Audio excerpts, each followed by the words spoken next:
And welcome back to Monday Evening Quarterback. Christian Simpson here. Man, those phone calls always make my day. I'm always looking for more. I actually got a couple booked um, for tonight and a couple days during the week. And yeah, that could be you as well to come on, talk a little football with me, and go from there. Um, Remember, we're on YouTube, Spotify, Twitch, and the Nerd Port Network. I am solo once again. No Ronnie, but hopefully he'll be back next week. Knock on wood.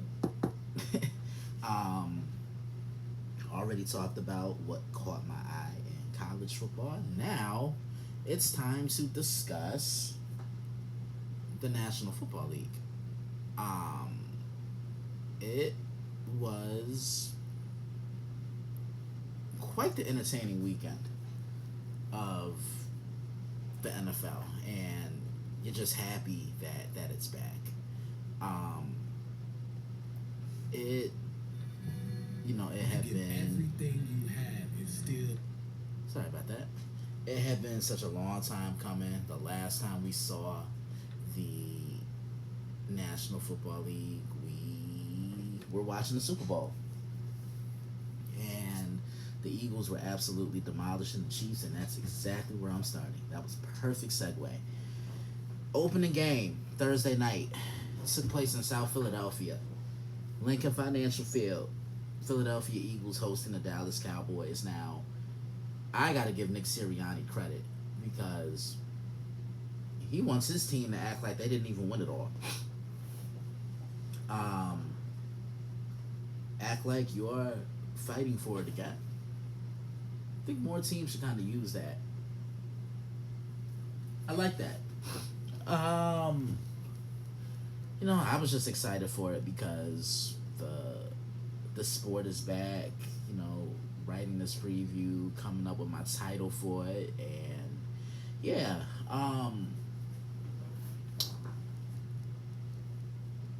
Not even 30 seconds into the game, if I'm not mistaken, Jalen Carter gets kicked out and ejected from the game for spitting on Dak Prescott. Now, I've been asked about this nonstop, man. I kind of waited to get to the microphone so I could explain it, but here's my take on it. It was boneheaded. It was idiotic. Um, he's their best defensive player, and this kind of just changed the dynamic of the entire game for the Eagles defense. He rushes the passer, he stops the run, he eats those lanes in the middle, and because of the presence of Jalen Carter, everyone else is free to roam around to the football. Safeties, linebackers, defensive ends get one on one because you can't double everybody. You can't triple team everybody, and that's just what it is. Um, and what do the Cowboys do? Run the ball up the middle. And coming into the game, I knew the Eagles secondary would be a question mark, and I give Dak and them a lot of credit because um, they did capitalize upon that. It was good to see Dak Prescott back on the field, I must say. I think the Cowboys are a better team when he's on the field. Dak didn't have a lights out game, but he was effective. 21 to 34, 188 yards, no touchdowns, no interceptions, and he wasn't sacked. The Cowboys got to get this running game jump started. That's the only way. Jalen Hurts. Not only was he your leading passer, he was your leading rusher, and I think that's because Dallas overcompensated for Saquon Barkley. They looked at it as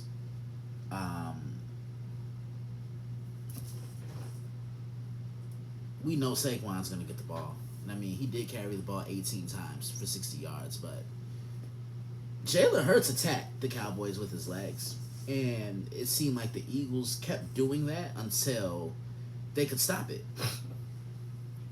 There was a weather delay in this game, but Philly did hold off the Cowboys 24-20. Watching this game, I'm thinking we were in for a shootout at one time because the ball was flying and both teams were going back and forth in the first half. Then Dallas holds Philly to the field goal, and there were no points scored in the fourth quarter. I thought this was a more important game for the Cowboys, just due to the simple fact you have a chance to kind of set the tone to your season.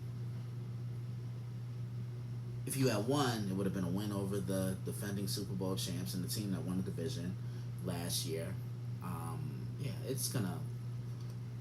they're gonna be fine, both teams. I want to see what Dallas does after getting rid of Micah Parsons, after trading him to Green Bay. But yeah, that was the first game of the year. Philly did win 24-20. Let's go to Brazil. That's where the second NFL game of the year was. Chiefs, Chargers. Now, one thing I will say is the Chargers always play the Chiefs tough, but they could just never come out on the winning end. Kansas City, of course, this is still the team you got to take down. They've been to 5 of the last 6 Super Bowls, including the last 3.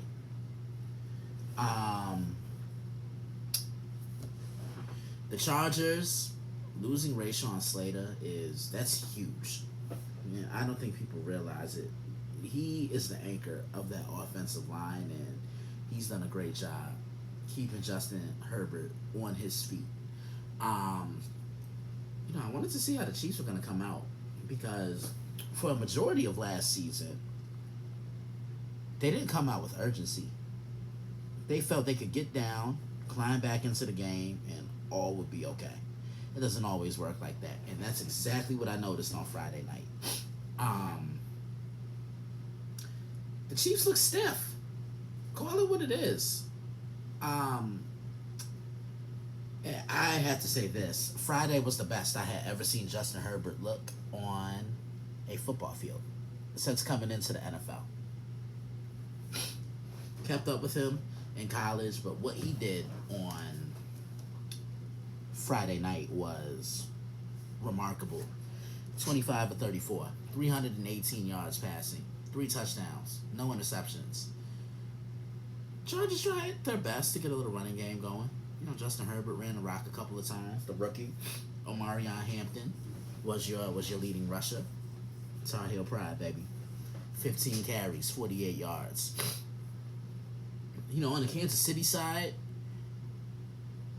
the dynamic changed when Xavier Worthy went out. If you noticed, ever since the Chiefs traded away Tyreek Hill, they haven't really been able to take those shots down the field.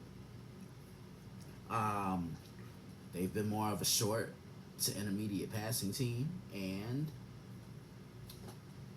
you take what a defense gives you. You got Xavier Worthy for the explosives. Mahomes wasn't bad. 24 of 39, 258 yards. Had the 1 touchdown pass, and he was sacked twice, but he was also your leading rusher. Hollywood Brown was your leading receiver. 10 receptions, 99 yards. I just want to know, why didn't Kansas City try to get the ball in the hands of Travis Kelce a little bit more? I'm just saying. Yeah, he did score a touchdown, but third down, you've gone to him a lot. You get him screen passes, just any way to get the ball to your best play, one of your best playmakers.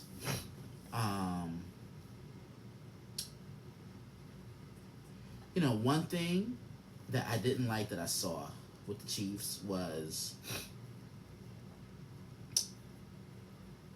how they didn't execute on third down.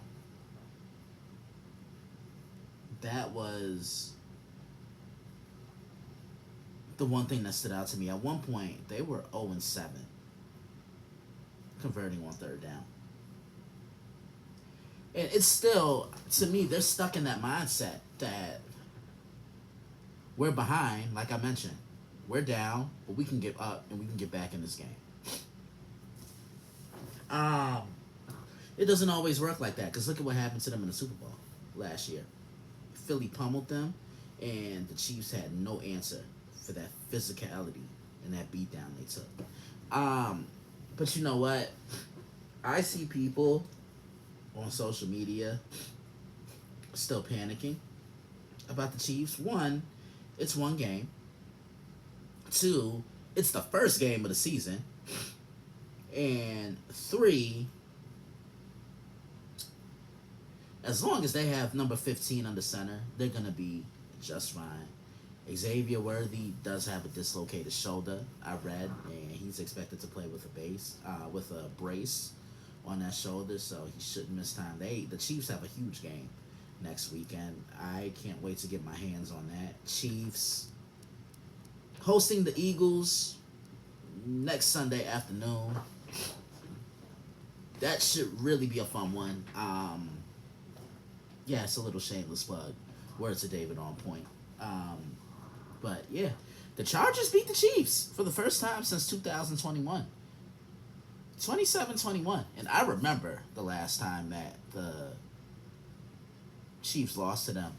One thing I'm also noticing is teams are doing their own thing now when it comes to the Chiefs and limiting their offense. We could say Tampa unveiled the blueprint on how to stop them. Yeah, because Tampa threw a lot of blitzes at Patrick Mahomes. And then even what the Eagles did to them in the Super Bowl. Getting home with 4 and just making life so uncomfortable for Patrick. But the Chiefs will be fine. Let's not write them off. They're still going to be there in January playing for a trip to get to the Super Bowl. That's just what it is. Some other things that caught my eye in week 1 was, man, what a game in Atlanta. Buccaneers, Falcons. Atlanta took both games from Tampa last year. And I knew, these division games are always tough, unfortunately. Because you want to beat up on each other.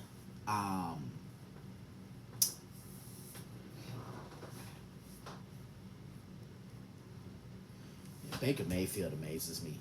He's a gamer.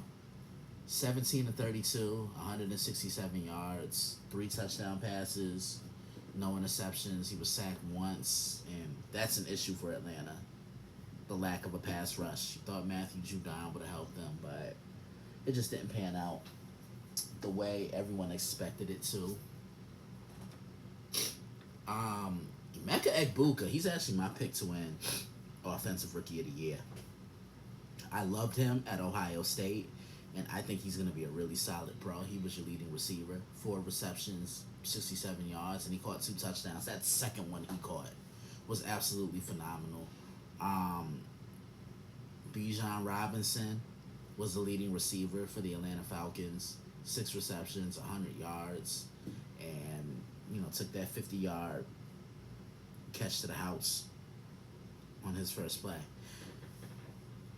Tampa fought back, and one thing I have to say is, you got to capitalize on making your field goals. Too many teams miss extra points, and they end up, that ends up being a determining factor in the game. Atlanta moved the ball down the field, and Younghoe Koo, a guy who's normally money, you'd think he was just going to hit this automatic. And it goes wide right. The Buccaneers escape with a 3-point victory. 23-20.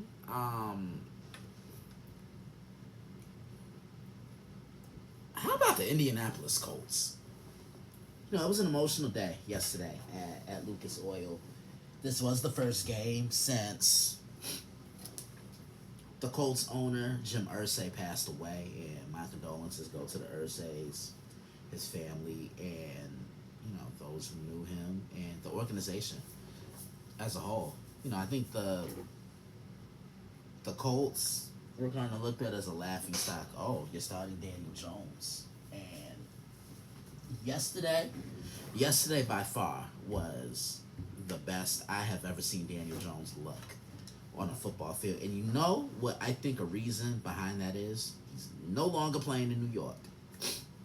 You can either play in New York and handle it, or you can't. And he definitely couldn't. I think he needed a smaller market where the lights weren't as bright on him, and he was just able to play. No outside distractions, not taking what the media says to heart and into consideration. And now Daniel Jones is automatic. Yesterday, 22 or 29, 272 yards, and the one touchdown pass. The Miami Dolphins just looked horrible. No effort whatsoever. They just appeared to, give up. And I thought they were going to get shut out. Thankfully, they didn't. The Colts did win this game, 33-8. This was the Colts' first Week 1 win since 2013. Andrew Luck was the starting quarterback for the Indianapolis Colts. And Chuck Pagano was the head coach. Just goes to show you how long ago that was. Two through two awful interceptions. I saw Tyreek Hill being mad emotional on the sideline. He was the leading receiver. 4 receptions, 40 yards. And so I tip my cap to the Indianapolis Colts. They played really well. If you listened to any of the shows I contributed for, and I did say it last week on Monday Evening Quarterback when I recorded, the Bengals had to get off to a quick start. These last couple of years, they've been starting 0-2. Last year was 0-3. Start ahead. Put yourself in a good position and go from there. And yesterday, they got a win in Cleveland. The Browns always seem to play the Bengals tough in Cleveland. And it was a close scoring game. 17-16. Joe Flacco threw the ball way too many times. 31-45, 290 yards, the 1 touchdown, 2 interceptions. Dylan Sampson, the rookie running back from Tennessee, was your leading rusher. 12 carries, 29 yards. And Joe Burrow was kind of a game manager. 14-23, 113 yards passing and 1 touchdown. Chase Brown ran the ball 21 times for 43 yards. And T. Higgins was your leading rusher.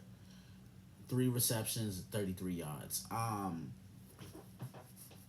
Can the Bengals defense keep this up? Yes, this was the Browns. But can they do this against the upper echelon offenses in the league? Only time will tell. But Cincinnati wins the first Battle of Ohio on the year. The Patriots just disappointed me. The Raiders went in there, and I said it's tough for a lot of those West Coast teams to come in and get a win on the East Coast in the 1 o'clock window, and the Raiders did it 20-13. Ashton Jeanty, he's going to be so much fun to watch. I loved him at Boise State, and I think he's going to be just a gamer in the NFL. Yeah, Raiders offense could be something, because that's a pretty good New England defense that they move the ball up and down on. In my opinion, the game of the day in the 1 o'clock window was the Steelers and the Jets. Now, the storylines were absolutely immaculate. Aaron Rodgers was the Jets quarterback last year. Justin Fields was the Steelers quarterback a season ago. Literally, they switched places. Aaron was the Aaron is now the Steelers quarterback, and Justin signed a free agent contract in the offseason with the Jets. Um, what a game this was. Back and forth. I'm thinking this will kind of be a little bit of a defensive struggle, but the offense really came out and really dominated. This is the best effort I've seen from the Jets in quite some time. The offense was great. The defense was getting pressure on Aaron Rodgers, and they were executing at one point. I mean, Rodgers was sacked 4 times. Justin Fields was 16 to 22, 218 yards with the 1 touchdown. Aaron Rodgers playing his first game at MetLife as a visitor since leaving the Jets. 22 of 30, 244 yards and 4 touchdowns. But one thing I have to say, the Jets look soft. The Steelers, excuse me. The Steelers look soft defensively on Sunday. Not stopping the run, not putting pressure on the quarterback, not tackling in open space. And yeah, the Steelers did win this game, but if I'm Mike Tomlin, I'd be pretty pissed off because you didn't look your best, nor did you play your best. But, Aaron Rodgers, he still has it. I wouldn't be surprised if he did play next season. The Steelers got to get back to running that ball, man. Like, they really do. That's their identity. That's their bread and butter. And when they do that, I think they'll be a scarier team. But that defense really needs to tighten some things up because, it's just unacceptable. You're missing tackles in the open field. You're overcompensating for the quarterback and not bringing the quarterback down. I can't tell you how many times I lost track of Justin Fields escaping a sack. Yeah. But what a game. Steelers won 34-32.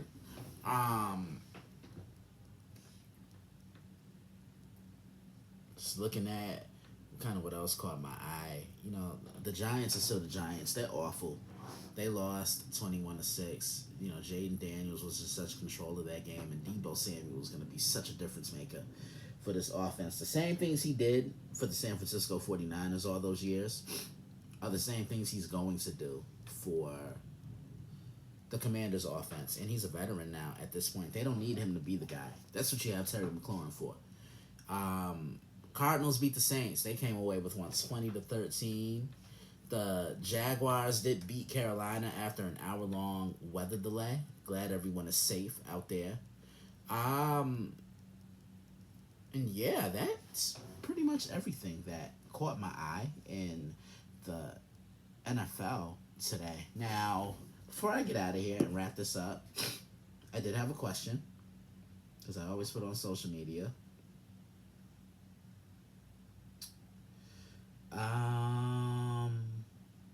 Let's see. Check social media. This question comes from Zach Schlomer. I hope I said that right. If I didn't, I apologize. What type of role do you see DeAndre Swift playing for the Bears? Can he be their Barkley? He needs to be that difference maker. He needs to be that guy that takes pressure off of Caleb Williams because so many times these younger quarterbacks who are still learning the ins and outs of being a professional quarterback, they're thrown into that fire. Like, lean on the running game. Go dink and dunk. Get your tight ends involved. I've always said for years, the two best friends for a young quarterback are the tight end and the running back. Too many times I saw the Chicago Bears want that home run play, and I hope that Ben Johnson's been able to kind of get through to Caleb. We'll notice it tonight because the Bears are on Monday Night Football against the Minnesota Vikings. That should be a fun one. And I don't know if he could be their Barkley, but I think he could be an important piece of the offense. I'll put it to you that way. And that's all I have. With that being said, this has been another episode of Monday Evening Quarterback. Thank you guys so much for always tuning in, and I hope you enjoyed this episode just as much as I had fun recording it.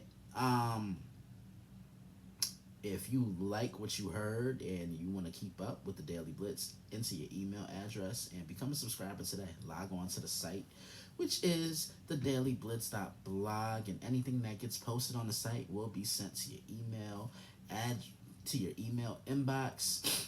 Keep up with me on the airwaves, Monday Evening Quarterback. Every Monday I will be back next week, God willing. Every Monday night and Tuesday night, you can catch me on the Prime, on Prime Sports World, and I am about to be on my way over there now as we speak. With David On Point, Israel Rivera, Matt James, and TJ Hopkins. We recap the previous week of the NFL on Mondays, and then we look ahead and pick games in week 2. So that's how that works. Wednesday, you can catch me on the betting window with Ronnie and Ryan Shaw and John Danzo on the Nerdport Network. Thursdays, you can catch me on Snowman in the Morning with Brian Snow, talking a little NFL and college football. And every Friday night, you can catch me on College Football Showdown with Israel Rivera and Matt James. Can't wait to get back on with those guys. Also, check out Monday Evening Quarterback, the after show on the company Instagram page. I'm about to record that after I sign off of here, but thank you guys once again. And as always, huge shout out to my family, my beautiful mother and my beautiful sister, Taylor. Thank you guys so much for all you do, and I love you both. Oh, so very much.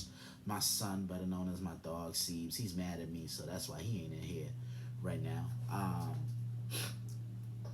My dad, man, thank you for everything you do, and I love you so very much. My other siblings, Sean, Janice, Tanisha, Daphne, and my little nephew, Aiden. Hope you're doing well. You, all of you. Some other people I'm close with, Robert Butler, Jason Tyree. Still thinking of you, man. We love you. Kimmel Fryer, who has a birthday coming up, so happy early birthday, Kim.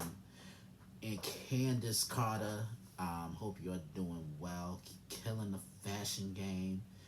Corey Harris, Deshaun Elliott, Velo, Rob Carter, Mike Griffin, Alex Bennett, Rob's cousin Alex, Cole Johnson, better known as Coach, my co-analyst, and he's truly the best in the business. I learned so much from this man on the regular, so thank you, Coach, for all you do for me on the regular. D, our moderator, we love you just as well. Man, Josh, Diana, congratulations. Happy anniversary, 11 years. That's so incredible. That's a blessing. Y'all keep doing what you guys are doing.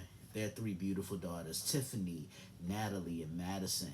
Kevin Cooper, go check out his blog, which is The Catch. If you like all things baseball, that is the place for you. His amazing wife, Lynn, and their beautiful baby girl, Evelyn, who we affectionately refer to as Evie. And I want to thank you, the listener, for tuning in. Enjoy Monday Night Football. Continue to send me your football questions. You'll see what I'm previewing on the site this week. And I will see you guys next week. Back here, Monday night, God willing. Have an amazing rest of the week. Enjoy the game. I want to know who you guys have winning. I will talk to you soon.